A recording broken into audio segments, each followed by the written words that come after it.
Hello friends and neighbors, it's Adam from Accessible Survival here, and by now all your Christmas presents have been opened, and maybe Santa brought you a knife, and perhaps maybe that knife isn't quite as sharp as you like it.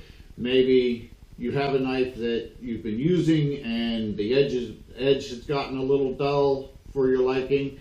So today we are going to show you how I sharpen a knife. So why don't you come back and join me. We'll see how to sharpen a knife.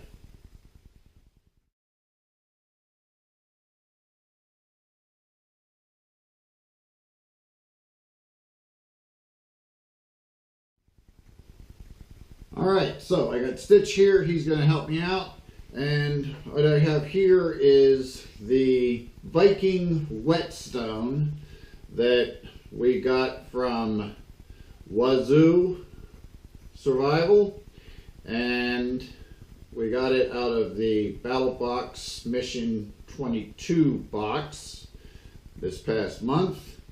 And I have my Schrade pocket knife there. Now, Schrade makes an excellent knife, pocket or fixed, and they hold their edge very well. This has just gotten a little not quite as sharp as I prefer my knives to be, so I'm going to go ahead and put a little bit more of an edge on that.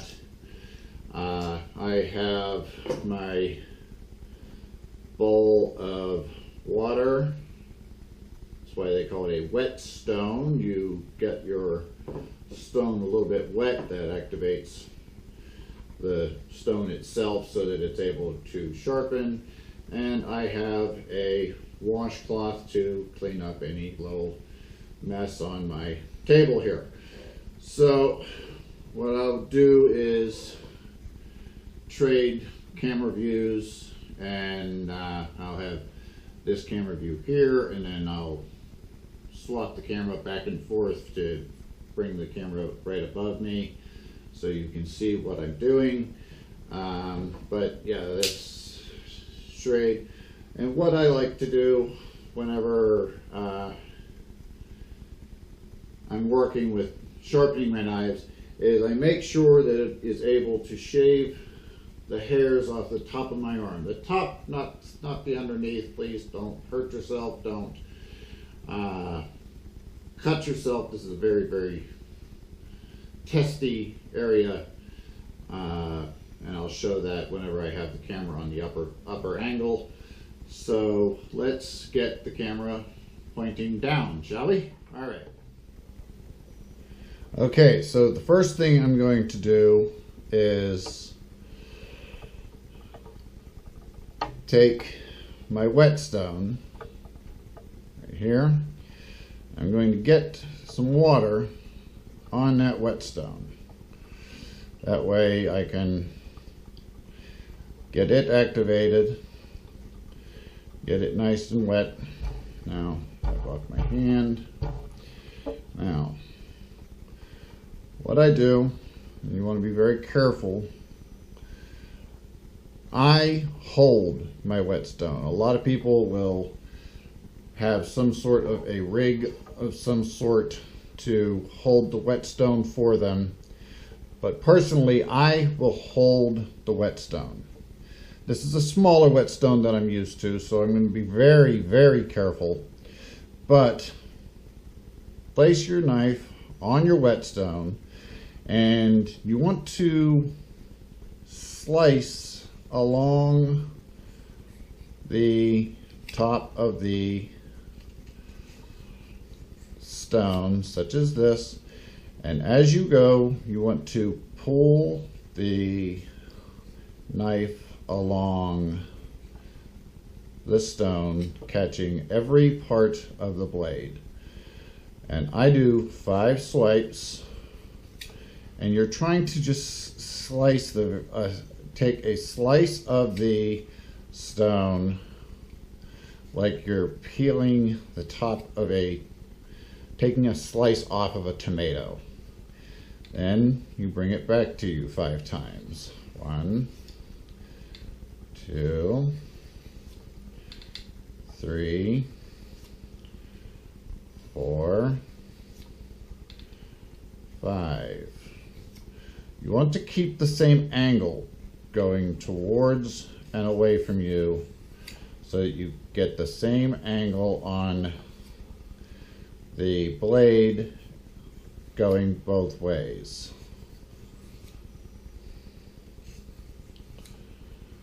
There you are, and back to you. 1, 2, 3, 4, 5.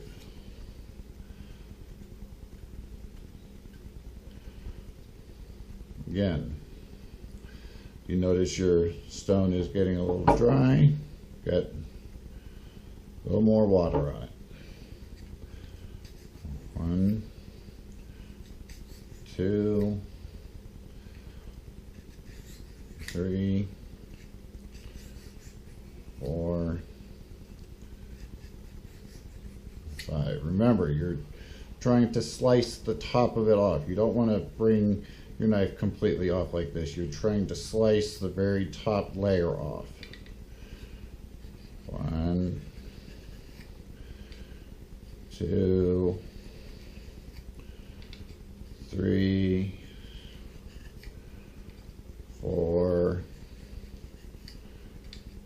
5. You see how I'm actually curving the knife along because the size of the stone is a little smaller.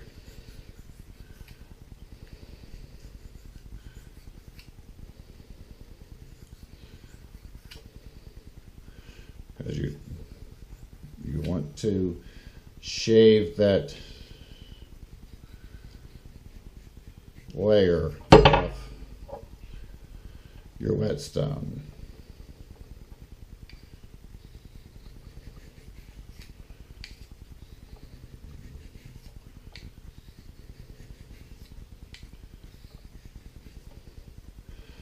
Every now and then, dab your knife and check it. Feel the level of sharpness. See if you're happy with it. I'm getting better on that.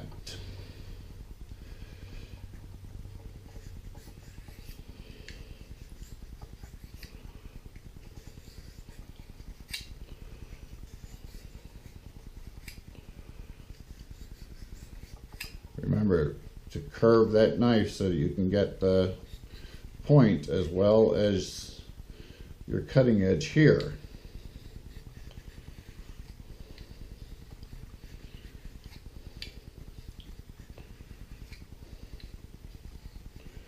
Now this is how you sharpen a drop point. A tanto would have different ways of sharpening. Each type of knife, then you have your serrated, there's another way of sharpening those. This is just how you sharpen a drop point.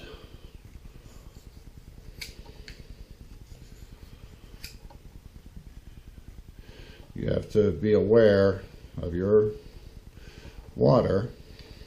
You got to keep that whetstone wet. They don't call it a dry stone. They call it a whetstone, friends and neighbors.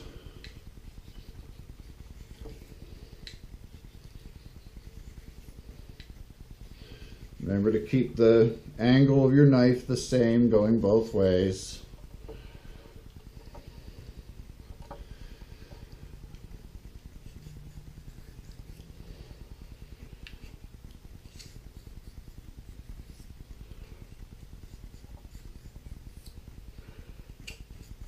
Remember to keep your pressure moderate. You don't want to be grinding down. You don't want to have too little pressure either. You want to just slice it off.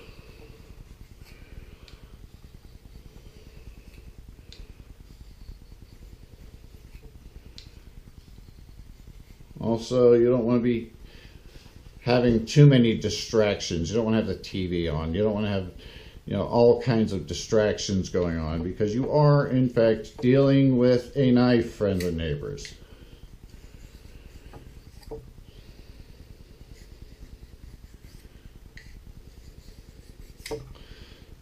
And even though I am filming this and I have my phone to show me where my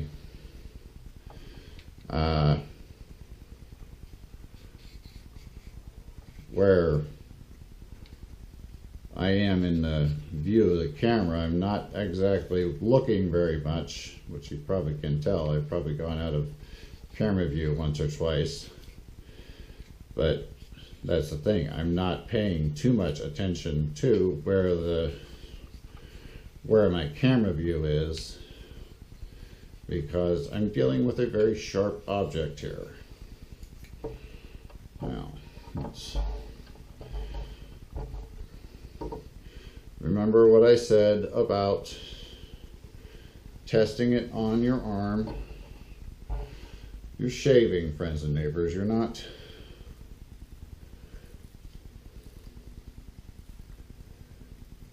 and there's the proof on the pudding.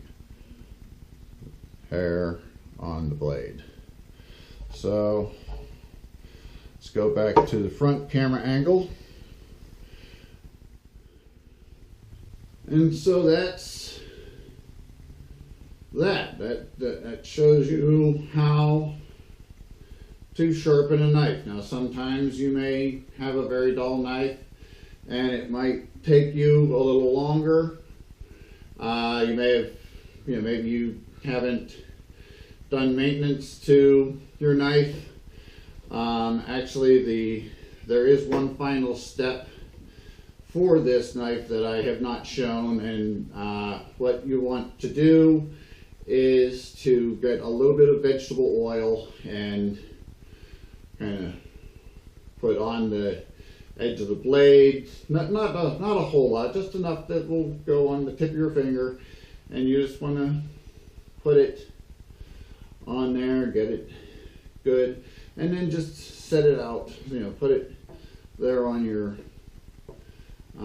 table to let it soak in, and that'll help to season the blade a little bit. That'll help to make everything, make it nice and protected. That is how you maintain and take care of your knives, friends and neighbors. Your whetstone, you can see it's got a little bit of wear and tear on it. If you want to just put a little bit of water on there and then wipe it off, and there you have your whetstone necklace. If you feel like putting it around your neck, there you go. You can put it around your neck, drop it inside, and you've got it inside your shirt. Personally, I carry it. I wrap it up and I put it inside my cub knife sheath, and that's where I put it. So Stitch, thanks for your help. Thank you, friends and neighbors, for watching the video. If you like this video, give it a big thumbs up. Come on back for more videos. Subscribe if you haven't already. And I want to extend happy holidays to all of you. Merry Christmas, Happy New Year. We hope that you have a wonderful, wonderful New Year. Safe, happy, healthy. Stay safe on those roads. And whatever you do, don't be good. You're not allowed to be good. It's too hard to be good. Just be safe. All right. Accessible survival. Your survival is accessible. Come on back for another video.